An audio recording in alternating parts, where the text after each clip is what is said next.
Magnus's queen has arrived towards Vidit's king there. We've got a queen on h8.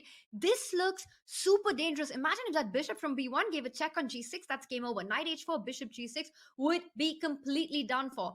The Evalbar says that White's attack is going to mark the end for Vidit, but I don't see a clear way currently because after knight h4, you still have knight to e7, and that's why he's vacated that square so that the black knight can come to defend the king. Okay, but the evaluation bar went all the way through the roof, so I have to look at tactics here. Where are they? I think because of the evaluation bar, I didn't see it myself. Bishop g6 check is actually the best move. And after king takes g6, I'll just show that quickly. You take, the queen comes to g8, and the king is lacking escape square. So somehow, knight h4 check is next, and there will likely be a mate. But Magnus, and that was a ridiculous thing to find. He plays e4. He still keeps a huge advantage, right? The bar is still sky high in his favor. The knight moves. Where is it going to move to? To f4, perhaps?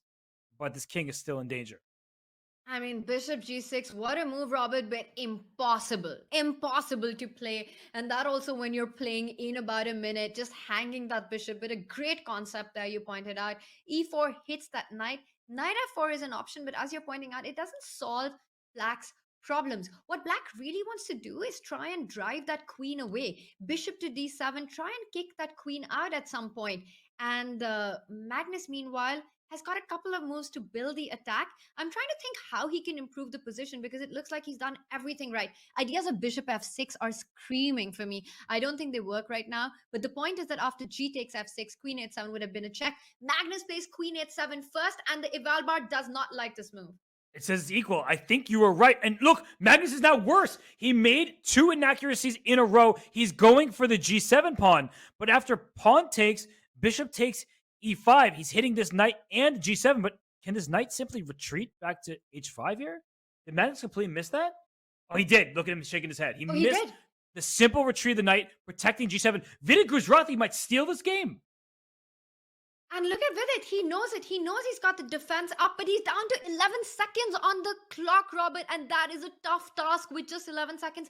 There's still danger on his king, but Vidit Gujrathi is on the brink of winning against Magnus here. But time trouble will play a part here. This king is still not fully safe. Knight f6. There might be bishop takes an e5 check. So the king may have the king may have to march into the center of the board. That looks very scary. What is it going on to e5 check? He goes g5 first. Okay, this is blowing up. He doesn't go e5. Black could have fallen back with the king. He gives a check first. You can still go king f7. Everything is safe. White doesn't have enough pieces right now. But where are you hiding? King f8, queen h8. He wants to block it with a knight. If the bishop sticks in to put more pressure on the pinned knight, the queen can slide up and defend. Magnus Carlsen is busted right now. He is busted. The queen comes to f3, threatening queen d1 check and defending the king on the f-file, which means that what can White even do here? The bishop has no squares. The bishop has no, you go up to c2, but that doesn't look right. Oh no, queen trade, down a piece. This is just going to be a win for Vidit Gujrathi, who forces the queens off and now is in a completely, easily winning minor piece endgame where he's up 1. Oh my God. Unbelievable stuff. And with, the Indian Yogis have already leveled the score here with their win. They've got 6.5 to 6.5, and now it is Magnus's team. The Chessbrahs that need to be careful. Magnus is down an entire piece. This is just completely lost, and Vidit needs to just show a little bit of control on his nerves. He's super good at that, Robert. I'm in shock at the turnaround that we're seeing.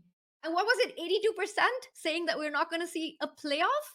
84% said the Chessbrahs would win, but now it's looking like the Yogis are going to win. Raunak Sadhwani wins with black against Ariantari. Vidit Gujrathi about to win with black against Magnus Carlsen. This is resign time. It's easy now, and there is a resignation. We need to go back to that moment very quickly in this game before we head to the other ones. That Magnus Carlsen, Tanya, we saw the Evalbar up and away, that in this moment here, bishop takes f6 was in fact a winning move. If you take with the pawn, queen h7 skewers the queen on b7. So if you take with the king on f6, then the white queen goes to f8 with check. This king, if it goes over here, up comes the pawn e5. And if you block with the piece, a queen to f7, there still is e5 check. And where is your king going? The answer is nowhere. You have to take with the knight, and this rook on c8 is hanging at the end of the line. Not easy to see with under a minute on your clock, so we can forgive Magnus Carlsen. But there are all sorts of tactics surrounding this black king.